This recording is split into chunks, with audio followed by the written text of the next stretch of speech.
Hello guys, once again welcome to my YouTube channel. Ito nag-trade ako na may natira sa trading account ko na $5. So trinade ko siya. Yun. Ngayon ang running balance na is $80 na. So from $5 lang. So ang ginawa ko, nag-swing trade ako. So using the Holy Grail, nakuha ko yung peak ng chart ito. So dun pa lang sa taas, nakapag-set na ako ng sell. So ang difference is nasa close to 50 to 100 points away. Nag-open, nagre-re-entry ako ng 2.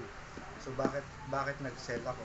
So nakita ko sa monthly na possible mag-reverse yung price. So nag-bounce back po siya sa resistance dun sa trend line.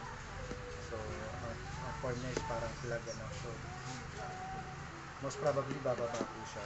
So yan. At ang TP ko, nag-set po ako sa 1,000 points at 2,000 points. So dalawang TP ko. So yan, hindi na po masama, di ba? $5 to $80. Pero once na matipi ko to, kagandahan siguro mga around $100 to $200 po ito. So antay-antayin ko na lang. So yun guys, maraming salamat. So just sharing this video na kahit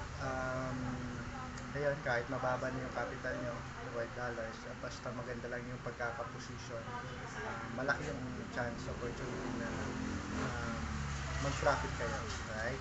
So, maraming salamat guys. See you. God bless all.